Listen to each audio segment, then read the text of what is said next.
Hey, welcome to Crash Course with me, Noah. And me, Brendon. And me, Nari.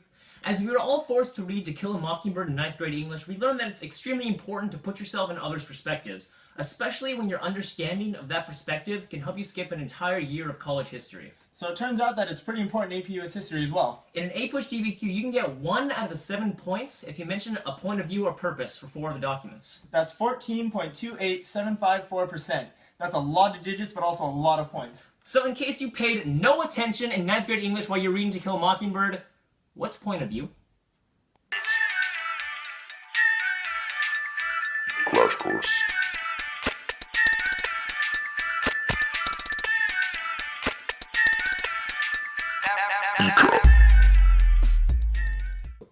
Alright, here's a story. When I was in middle school, I knew this guy named Mason, and, he wasn't the smartest guy. I thought he was stupid for getting F's in all of his quizzes, but little did I know that at home, he was a professional concert didgeridoo player. You see, people could appear different when they're in different situations or different perspectives. Now that obviously was a lie, but the message stays the same. So that is exactly what point of view is. Depending on who says it and how it's said, you have a completely different perspective on that person's intentions and meanings. In order to understand why a source is taking the stance they do, you need to analyze and understand the position of the source, the time period, and the contemporary developments, and be able to apply it to the question specifically. Wait, that means that I have to memorize this whole book? What do you think?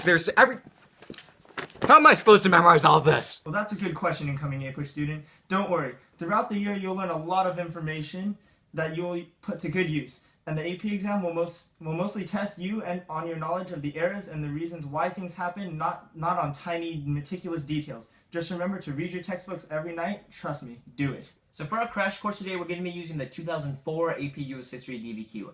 That's the year the first SpongeBob movie, the good one, came out. So it's almost as old as the sources cited. So here's the prompt. In what ways did the French and Indian War, 1754 to 1763, alter the political, economic, and ideological relations between Britain and its American colonies? Use the documents and your knowledge of the period 1740 to 1766 in constructing your response. Now, that's a lot of words. And from the previous videos, you learned that the first thing you have to do when you get a DBQ is contextualize. Say it. Contextualize. Contextualize. Contextualize. Contextualize. You know what? Contextualize. You should already have a list of vocabulary words that you're planning to use in the essay, like...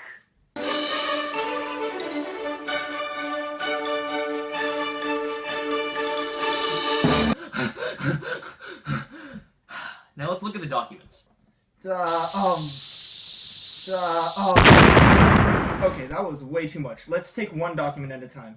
So here are the 3 main steps to finding out point of view of the document. First, circle the author or speaker of the document. Then identify what's special about the author. Finally, incorporate it into the whole context of the document. Let's take a look at document C. Well, circle the author. Wait, what? It's George Washington. He's the one that invented peanut butter. Wait, no, that's George Washington Carver. He's our first president. Now that's some legit point of view. So what does the guy on our quarter, that being George Washington, have to say?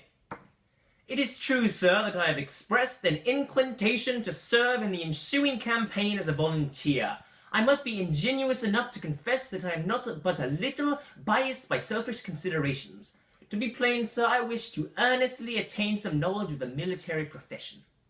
So from the text and also the year 1755, we can infer that this document was made before George Washington's presidency and even before he became commander of the Continental Army in 1775.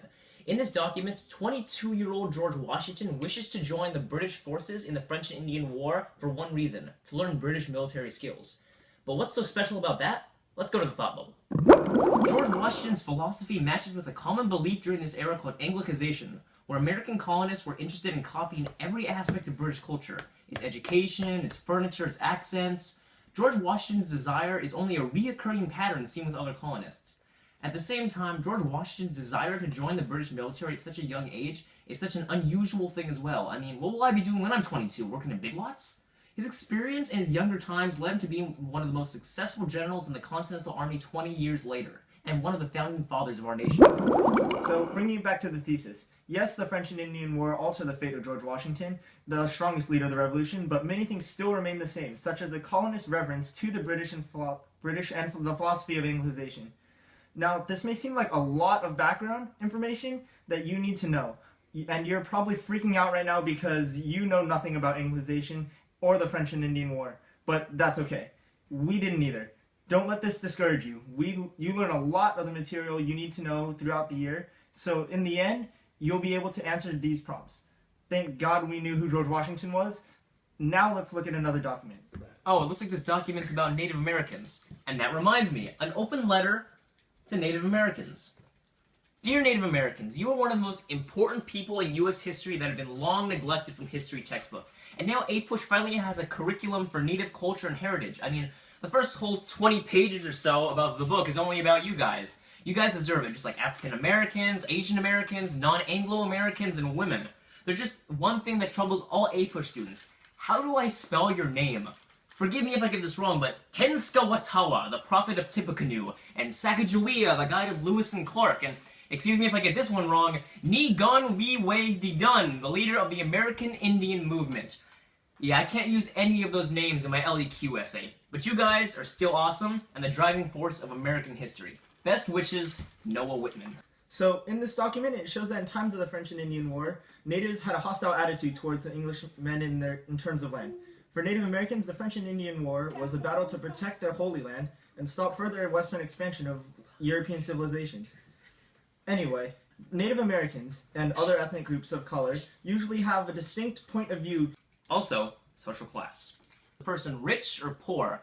If the person is a billionaire, why would he say making money is bad? That's an important difference to notice.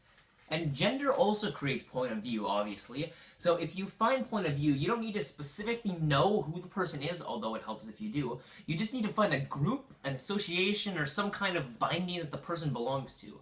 The best way to clarify point of view is to ask the following question. Is the person for or against? Is he for or against independence? Is he for or against abolition? Is he for or against entry to World War II? Ask these simple questions to each of the documents, and you'll definitely find different perspectives between the documents. Finally, document H, the visual. Yeah, DBQs tend to have those. So how do you find point of view in those? Well, it's different for every visual, so sorry, I can't help you there. Okay, I'm kidding. I could do some help. Usually visuals have a symbol and audience. Look closely for the symbols and characters of famous people. For example, if you see a picture of George Washington with horns, you can safely assume that the author is showing him in a negative way. In the end, a vital supplement to understanding the point of view of a document is historical knowledge. If you know who William Jennings Bryan is or Margaret Sanger and what they advocated, you'll automatically have an easier time understanding the document and what they're trying to say. Well, that's all the time we have for today. Thank you for watching, and make sure you include the point of view on at least 4 of the documents in your DBQ essay to get the points you need and the points you deserve. And always, thanks for watching.